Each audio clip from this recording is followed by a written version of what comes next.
Hey guys, welcome back. If you guys like what I have to say in this video, please like and please comment or subscribe. That would all be wonderful. Now let's get into the details here. We have another horrendous trade deal that could be occurring in the United States relatively soon. Yeah, I'm talking about the TPP, and that's the trade deal that will be encompassing 12 nations, and it will basically reduce tariffs and reduce environmental and other regulations throughout these nations so that we can increase trade. Now, this is a horrendous deal for a number of reasons. First, coming from the Common Dreams, quoting a bevy of scientists who say that the TPP threatens the ability of governments worldwide to put in place environmental and health laws to protect the public health and mitigate health inequality. Now, this was signed from 27 of the most popular and most well-known scientists and doctors in their respective fields throughout 7 of the 12 countries, inclusive of Malaysia, Vietnam, New Zealand, etc. And they are 100% right on this front. We have to look at it that when you deregulate an area and you don't allow regulation to take its course, then corporations, which are naturally inclined to have one goal, and that's to make the most profit possible, are going to do whatever they can, and they're going to sweat away the small stuff. And that's the people in this case. So basic regulations will be gone, and you'll see an uptick in fossil fuel usage, deforestation, and all these things that are going to hamper and destroy our environment. So in the short term, you'll see corporations like ExxonMobil and Walmart, they're going to increase the amount of sweatshops, and you're going to see them burning instances of fossil fuels. Short term, this is going to hamper the environment, but we have to also look long term. Is that when you destroy the homeostasis over the environment, this is another example of economic globalization, what you see is that the environment has an uptick and it increases the global temperature, which increases global calamities, such as tornadoes, such as windstorms, such as avalanches, tornadoes, all these terrible, disastrous things. And you can look at that from two ends. What's that going to do is that's going to disrupt the economic activity of the area. Because if you have a tornado or you have a windstorm in the area, you're obviously not going to be able to work because that's going to hamper your ability. So you're going to lose profit on one end, you might have to cut employees, that's going to be disastrous for the economy. You can also look long-term that if we continue our unsustainable practices through economic globalization and not sustainable capitalism, there won't be an environment to go to. Because these severe calamities in the environment are only going to continue to get worse, worse, and worse until there's no going back.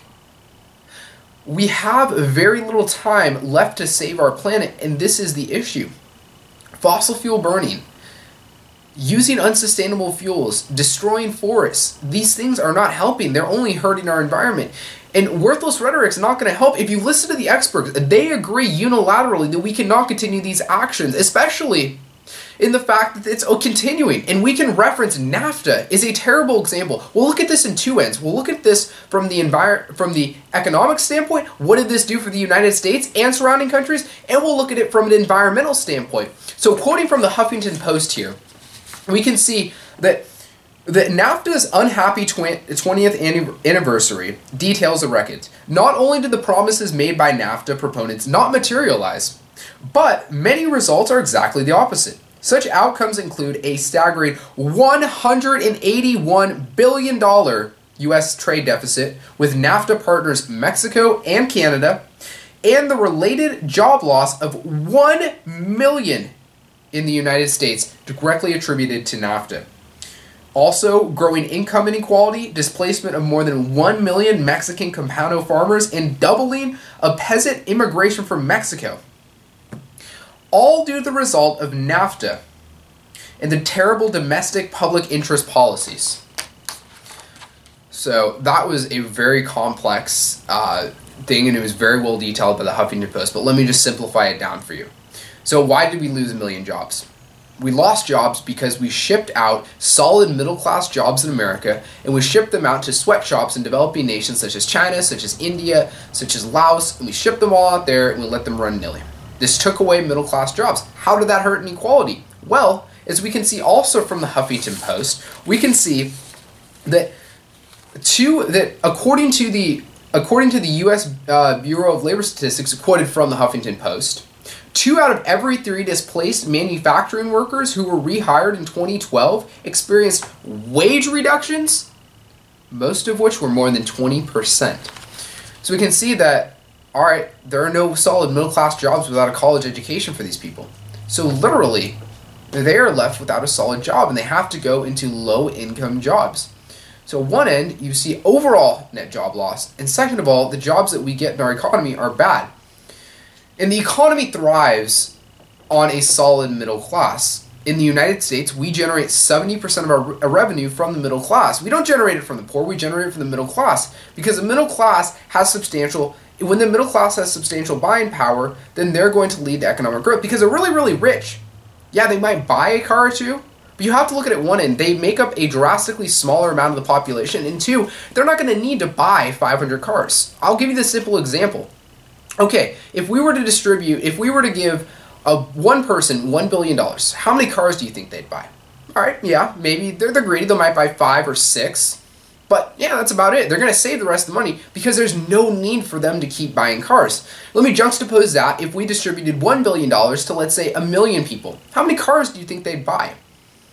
Well, since they have this extra expenditure and cars are an appealing commodity, we can see thousands, possibly hundreds of thousands of cars bought because we redistributed the wealth. And that's the more general concept, that when the middle class has more buying power, we see more wealth distributed, and we see a stimulating economy of economic growth.